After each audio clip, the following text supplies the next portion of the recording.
It's the end of the year, and it's time for everybody's favorite thing to do. Taxes, and all your other end of the year stuff.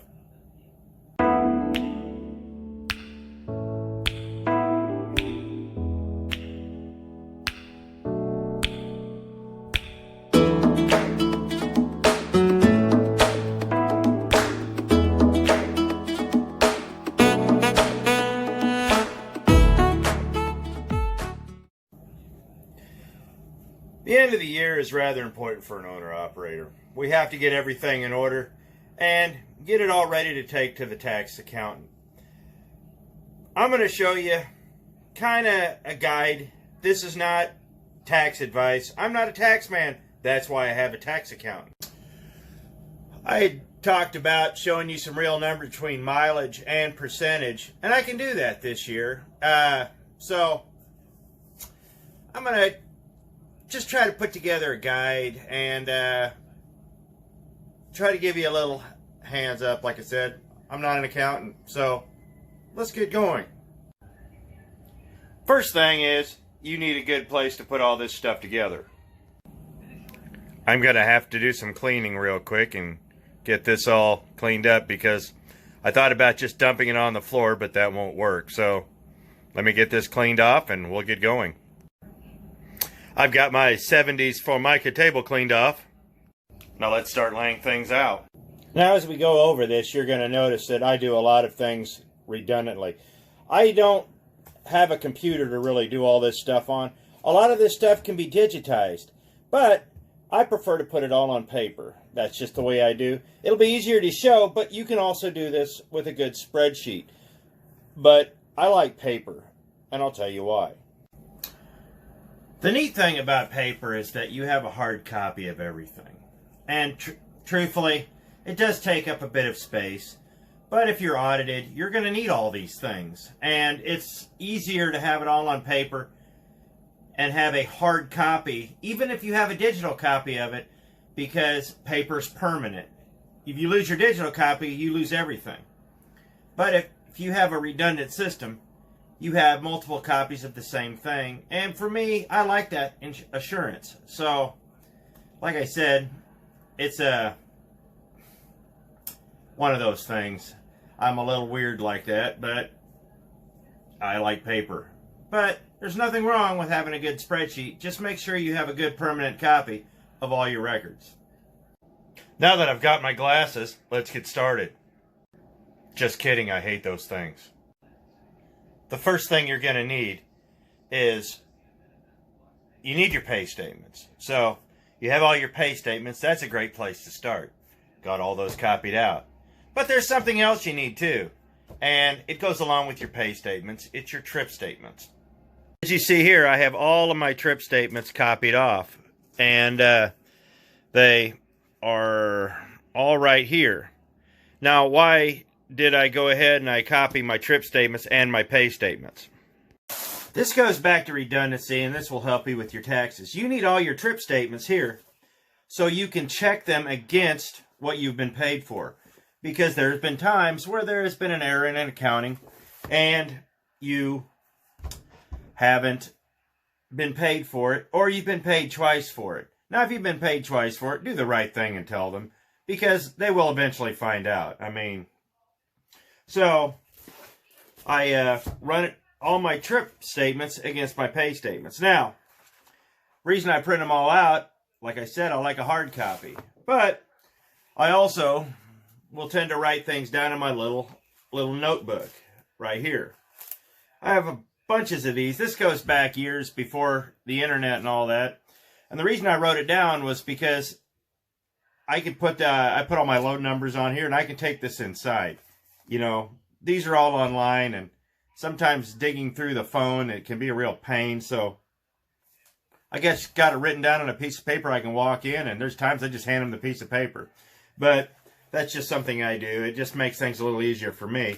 But I can have all of my numbers in order, ready to go before I go into the customer. Put that aside, your trip statements, you need to compare them with your pay statements. And that right there is a big help. And there's something else you need to do after that. In this little old toolbox here, this is actually an old tackle box, I have all of my fuel receipts and scale tickets, a bunch of receipts. Now you're like, well, we're paperless. Why would you have fuel receipts? There's a very good reason for that. You need to save your fuel receipts so you can compare them with your trip statements, because I have found times where there's been screw-ups and I either haven't been charged for fuel or I've been double charged for fuel. People make mistakes, and these are people in the billing department who are doing, 300, 400, and 500 people at a time. So you need to go over all your stuff, and a fuel receipt right here is a big help. So that's something to look. And there's been times where they've called me up and said, hey, we have a question. Did you fill up here? Yeah. Do you have a receipt or a copy of it? Boom. I got one. And that's really helped out. Also, on your pay statements, when you print them out, there's all sorts of miscellaneous things. And it also will tell you what the total was, how much you spent, what your fuel discounts were, and stuff like that.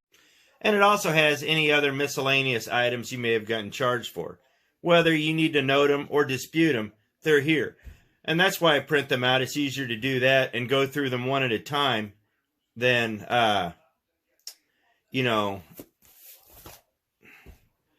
try to figure out what happened later. They also, at the end of each statement, it gives you your gross amounts, year to date, and all that. And that really helps too.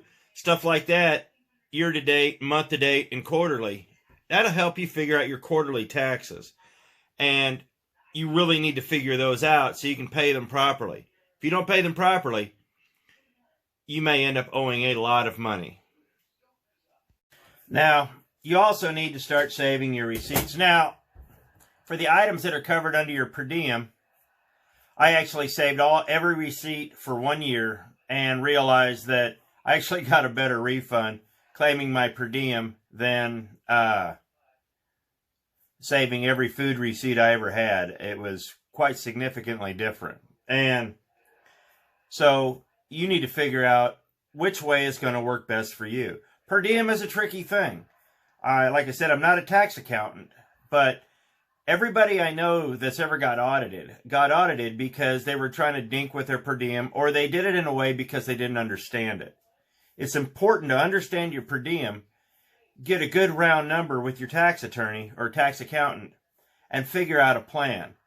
Because, like I said, everybody I know that's ever been audited and ended up owing a lot of money. This thing keeps falling off. Where was I? Oh, yeah. Everybody I know that ever ended up owing a lot of money, it was due to per diem and per diem discrepancies. If you claim the maximum amount and at 100%, there's almost a 100% chance you're going to get audited. So you need to find a good number with your tax accountant that will work for you. And you need to look it up. You cannot claim 100%. It's just one of those weird things. But talk to your tax accountant about that. I'm not here to dispense tax advice. I'm just here to show you how I get ready to do my taxes. And like I said here towards the end, I'm going to show you the difference in mileage versus percentage and why I always harp that you never want to work for mileage. And we'll be to that in a minute, but let's go over some more receipts. This right here is a very small portion of the mess that's my taxes. And there's a method to my madness here. These are all the full-size receipts. There's a lot of them. That's not a receipt. That's a Christmas card. Oh, boy.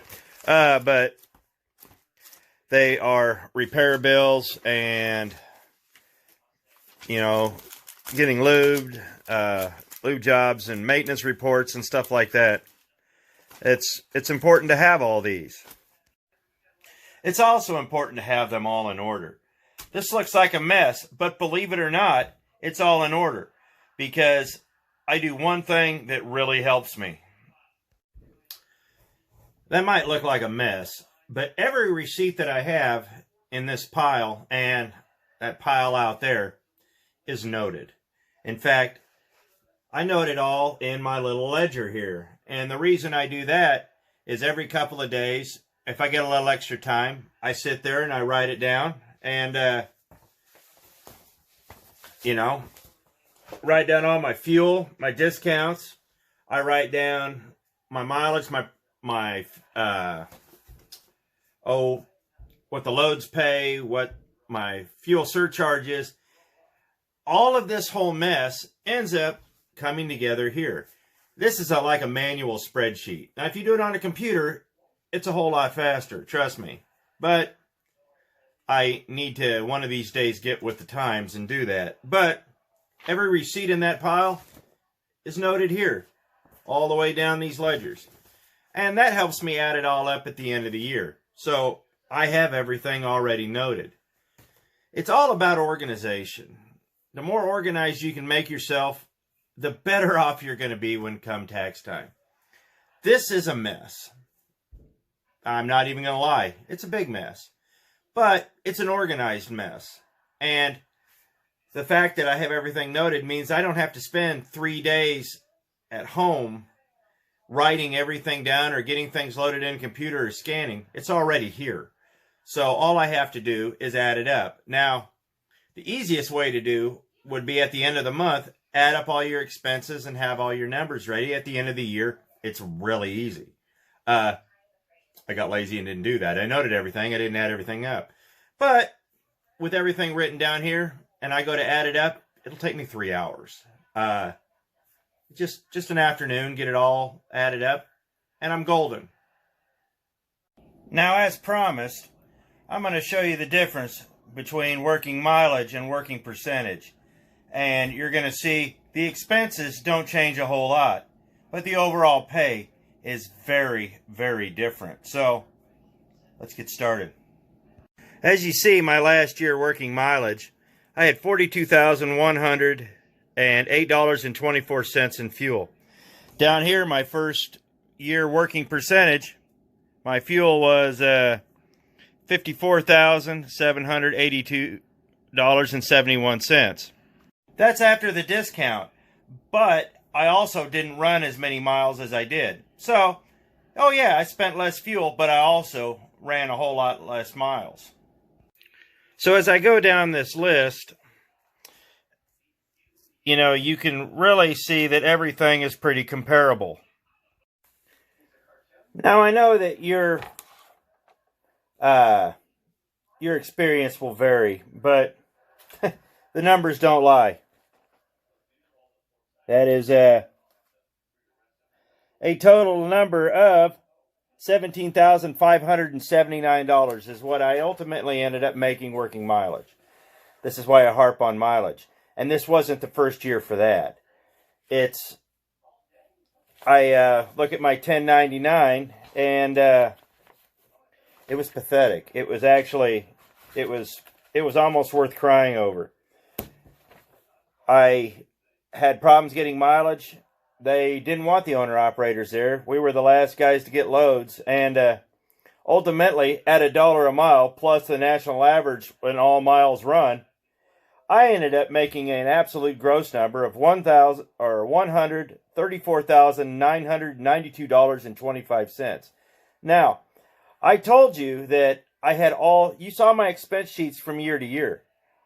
They didn't vary that much. All those expenses came out of that. And that ought to tell you something. I actually ran more miles doing this than I did that first year here. And we'll look at the next year. So, how did that compare going to work for a better company that paid percentage? And you saw it, I roughly ran the same amount of miles, had the same amount of expenses. Let's show you what happened the next year, working percentage. I ended up paying tax on $75,128. That's why it's good to have a good employer that's going to pay you properly. This is why I've been harping on it all along. I don't mind showing you these raw numbers. I told you I would do that towards the end of the year. Where is my... I got a 1099 here somewhere. Let's see. Oh, good grief. Well, I got the numbers. I made just a little over 189,000 gross. Like I said, that is why it's so good to have not only a good employer, but a good system to do your taxes. You screw up on $16,000, it's going to be a little fine. I think I ended up paying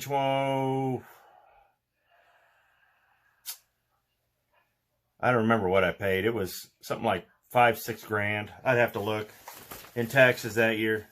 My taxes did go up considerably, but it's raw numbers. I told you I would show you these. So it's important. It's vitally important to work for good people, have good numbers, and find a system that works for you.